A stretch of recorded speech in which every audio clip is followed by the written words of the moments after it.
Nimati Property Management. Contact 766-700-8999. Best hotel deals வாங்குறதுல இருந்து டேயை plan பண்றதாகட்டும், local arrangements பண்றதாகட்டும், ஜிடியோட உங்க holiday super special தான். GT Holidays. You know you're special when you're with GT Holidays. Andhra Chamber of Commerce, I call them entrepreneurs. See, they are a very... My mother belongs to Rajamandri. So Rajamandri, there are a lot of beautiful women from Rajamandri, Jayaprada being one and my mother being the second. So that is where the connection for us, at that point of time it used to be Madras Presidency. That's how the Andhra and Tamil Nadu, I think all the southern states have got their own very special linkage in its own way. I think it's wonderful play. It's a great pleasure and privilege to meet you all. Nothing great in this world can be made without infrastructure. Infrastructure can be created only by when you have money. To create money, you need entrepreneurs. That is why I fondly call entrepreneurs as the new age freedom fighters who will pull India from the shackles of poverty. Entrepreneurs are the new age freedom fighters who will pull India from the shackles of poverty. During a normal time only, doing business in India is very tough. In Corona time, it is even more tough. Whoever is entrepreneur doing business in India should be given Bharat Ratna. So that is how much difficult is doing the business in this country. We celebrate the birthdays, we celebrate the weddings, we celebrate the baby shower. Actually, what we should celebrate is business showers. Whenever a person is starting a new business, the entrepreneur community should come together and celebrate that business, the entrepreneurship in him, and that's what is making it very special. My journey with entrepreneurs obviously started off with my father. I'm from a small town called Kadalur near Pondicherry, in a large middle class family. And my father's primary business is to buy pharma products in bulk and put it in small packets. He's a very innovative entrepreneur, very curious entrepreneur, always looking for new ideas and new opportunities. He was traveling to Singapore to attend an exhibition. Fortunately for us and unfortunately for him, he was carrying a Tata bottle shampoo. The bottle broke and it soiled his entire dress. Instead of blaming the Tata bottle maker or the shampoo maker, he said, hey, here is a problem. Can I fix it and convert to an opportunity? And that's called entrepreneurship. Entrepreneurship is not about an MBA degree. It is not about having lakhs of money in your bank account. It's not about a Tata Birla surname. It's about your ability to think different. Can you look at a problem and say, here is an opportunity? Then you are ready for entrepreneurship. Remember, I told you my father bought pharma products in bulk and put it in small packets. He thought that he made his own packing machine. He made his own shampoo formulation and packed India's first sachet shampoo and called it Velvet and launched it to the market. Last decade, India Today came out with an article about 50 revolutions which changed India after independence. My father's sachet innovation was number 8 in that. That was one of the most gratifying moments for us. He said something very interesting. He said, what a rich person is able to enjoy, the poor person should be able to afford. Those days, shampoo is considered to be a luxury. It was available only to top high-class people. Packing it in the shampoo, he created that business at the bottom of the pyramid. And that's what has transformed the FMCG industry itself. And his friends and his well-wishers, so-called well-wishers and so-called friends, I'm not disputing that, but in a limited way, the vision was small. They said that this should be patented and you should patent the sachet idea. He said, no, I don't want to patent it. This sachet idea should be available in every product. That is what is needed for this country. And today when we see that happening, a hanging shop across the country, we silently thank the father because at that day he decided not to patent it. I think it is so important as an entrepreneur. I think it is individual's welfare is engulfed in the society's welfare. Today we are in a situation where the individuals are doing well. The question is the society doing well? There are 4 Indias. The first India is what I call the power India, where the bureaucrats, where the ministers, where the politicians, where all the middlemen are there. The name changes, the game will continue. The second India is what I call the poor India. 50% of my Mere Bharat Mahan is living in a subhuman condition. They don't even have the basics. They don't have the basic education. They don't have the basic healthcare. They don't have the basic shelter. They don't even have the toilet. 50% of our 140 crore people are living in a subhuman condition. But we are not bothered about it. Okay? But the power India and the poor India are in excess. The power India wants to keep the poor India poor. And the poor India is looking for some handouts and some favors. What the poor India actually requires is education and employment. A government cannot and should not create jobs. One of the problems this country is facing at this time is a government is trying to create jobs. A government cannot and should not create jobs. Job creation is an entrepreneur forte. Only entrepreneur can create high quality stable jobs. That's the duty of entrepreneur. Making money is incidental. Then I come to the third India, which is the power and the new rising middle class, which most of us belong to. Our parents have not lived a great life. Because of the technology changes and globalization and so many things, we have started living a rich life. BMW, 5-star hotel, air travel, international, everything is possible for us now. But our parents have not been able to do that. Which brings me to the fourth India, which is the entrepreneur India. Entrepreneurship is your ability to think different, your ability to use minimum resource and achieve big dreams. Entrepreneurship is not about having lakhs of money and starting a business.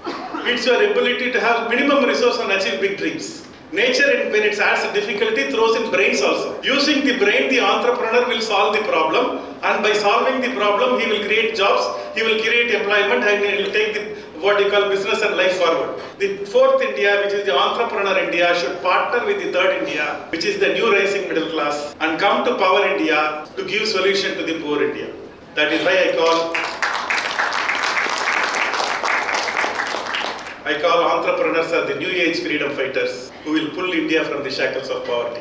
I finished my college and I joined my brothers in Dr. C.K. Kumaravel Velvet, and I was a young restless kid. I used to be going and telling him new ideas every day. Instead of dismissing the idea, he will dismiss me. He will say, you are too young. I used to be very claustrophobic. Is my idea correct, or is my brothers who are not wanting to give me space? And in life you have got two choices. You can discuss or you can decide. People who discuss don't decide, and people who decide don't discuss. I decided to start my own business. That's the beginning of my entrepreneur journey. And he said something very interesting, and that's what was the base of my life. He said, if you want to be successful in life and business, be unreasonable. A reasonable man adopts himself to the world. An unreasonable man makes the world adopt to him. So all the progress in this world is made by unreasonable people. Period.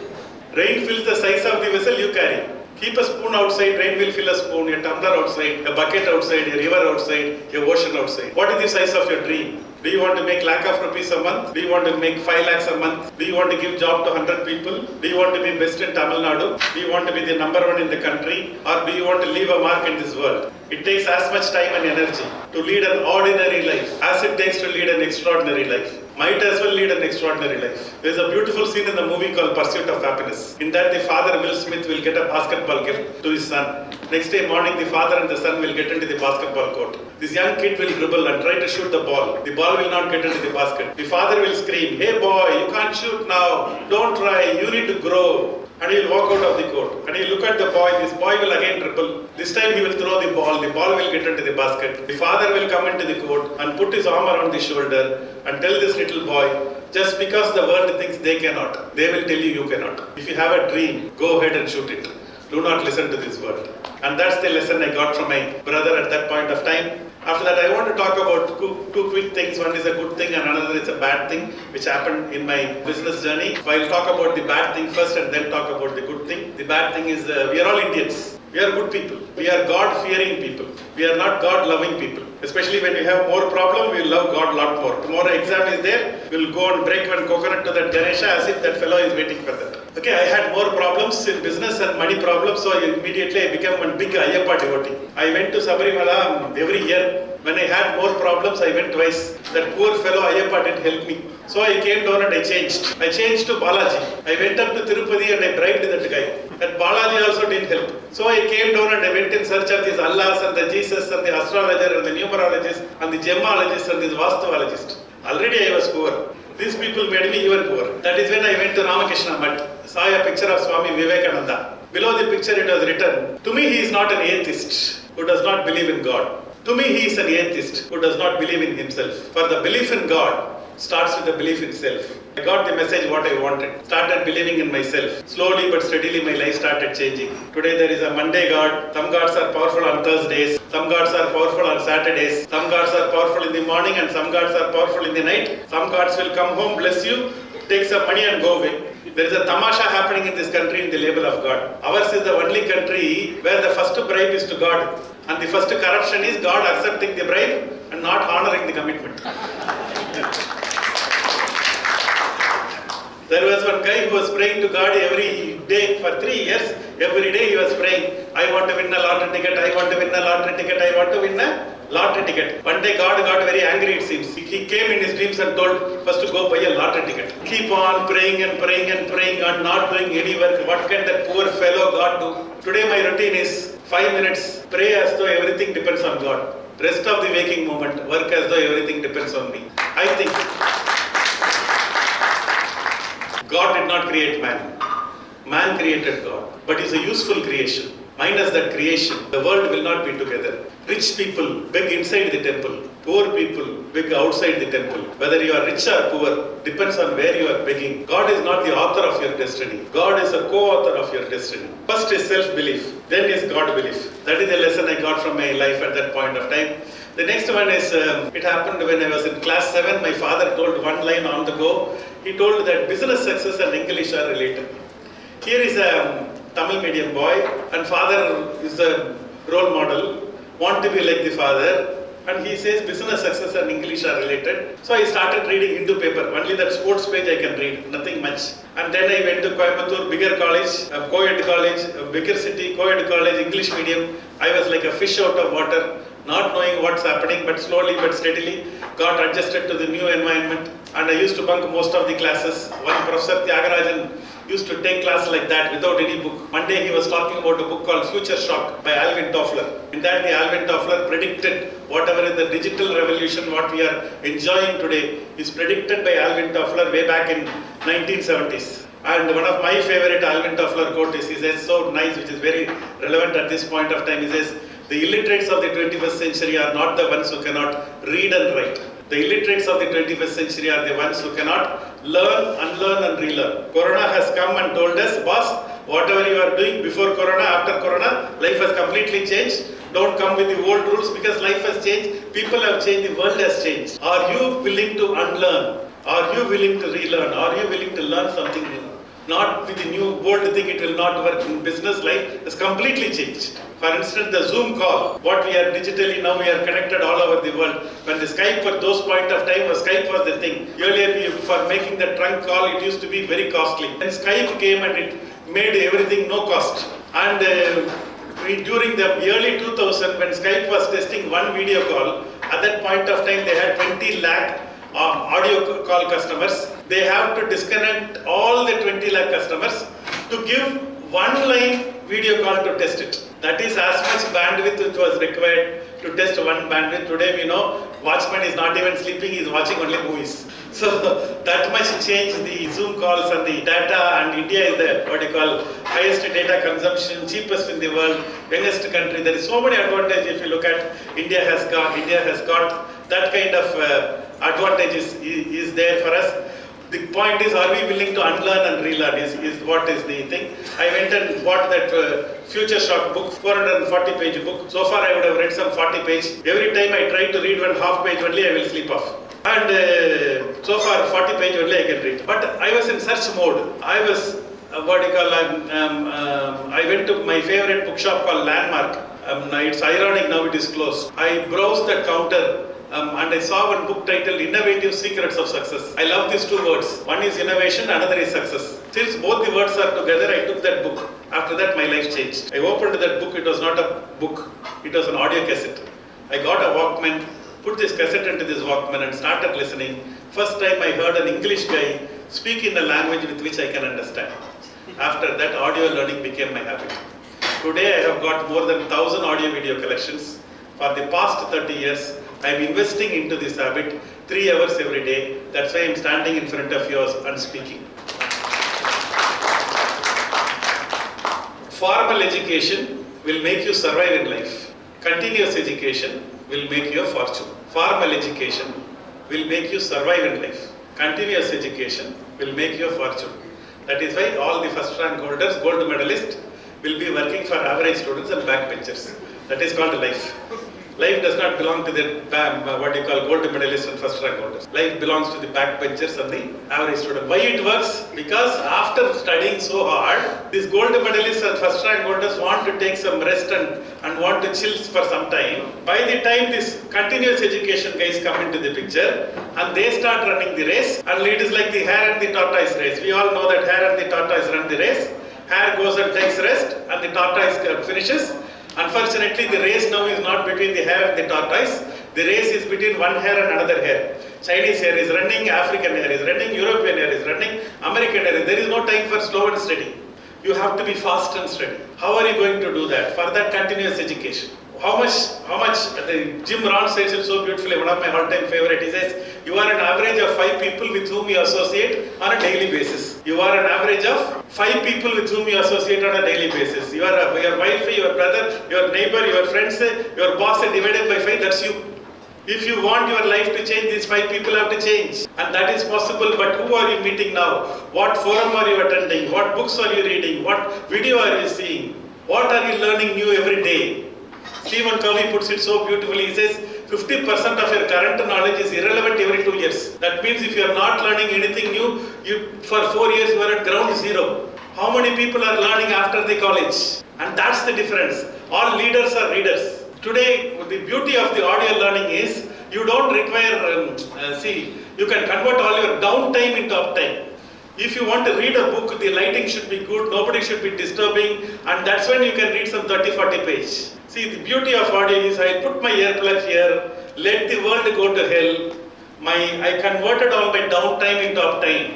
My walking time has become a learning time. My driving time has become a learning time. My waiting time has become a learning time. That's why I was able to rob 3 hours every day from my day.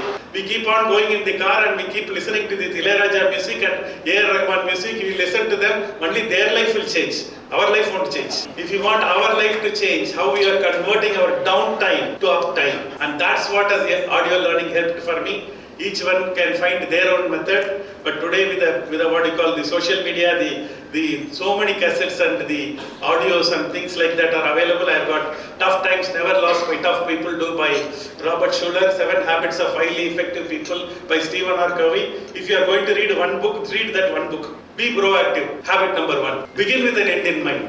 Habit number 2. Put first things first. Habit number 3. The first 3 are private victory. First you have to win as a person. Then you go outside and win. Habit number 4. Think win-win. Habit number 5. First seek to understand, then to be understood. Habit number 6. Synergize. Habit number 7. Sharpen the saw. The beauty of these 7 Westerners is their ability to put in 1, 2, 3, 4 number. All these, what you call the habits, what I told is available in Bhagavad Gita, it is available in Dhammapada, it is available in Holy Quran, it is available in Bible, it is nothing new. But the way in which they have sequenced it. And that's what is important. Success is like knowing the combination to your number lock. If you put the number right, the lock will open. The lock won't mind whether you are a male or a female, black or a white, rich or poor, educated or uneducated. As long as you are able to put the number lock in sequence, the lock will open. And that's what the 7 Habits of Highly Effective People by Stephen Covey has put it there. And that one book is a classic. And what you call listening to that book and then reading it, then internalizing it, then using it. You had 1, 2, 3, 4.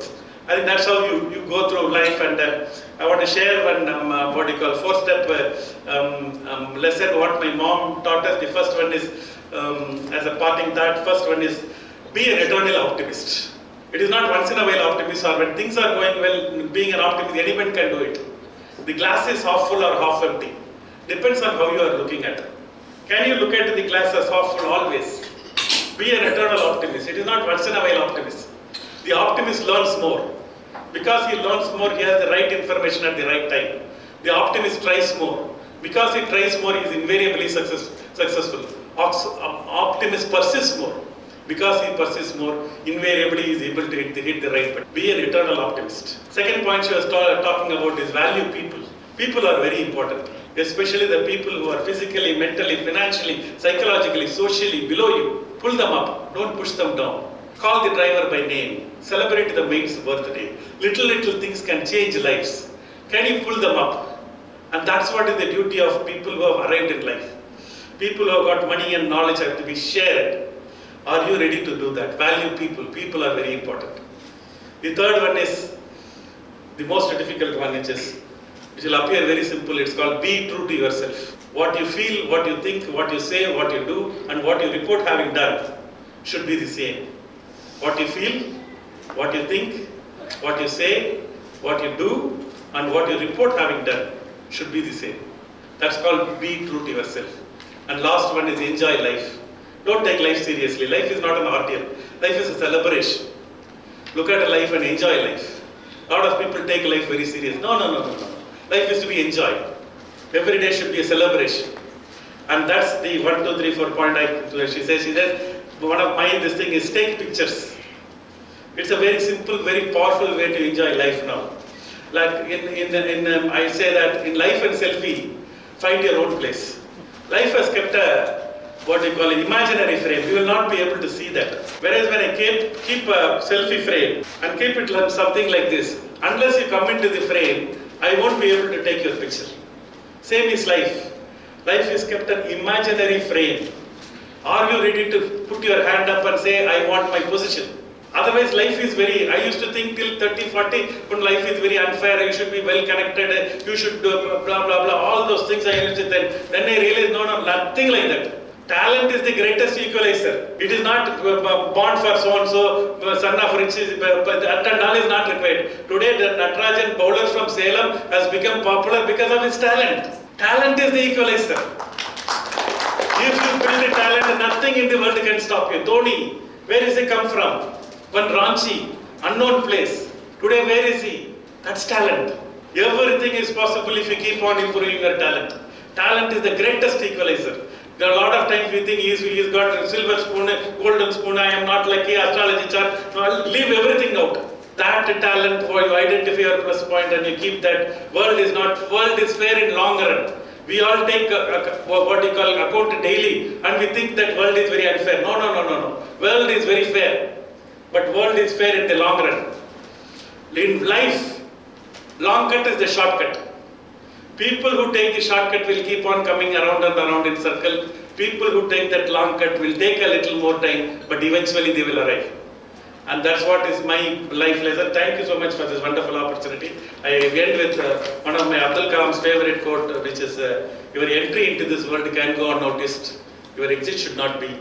Live life king size, live life queen size. Together, let us build a beautiful India. Thank you so much and best wishes. Thank you, sir.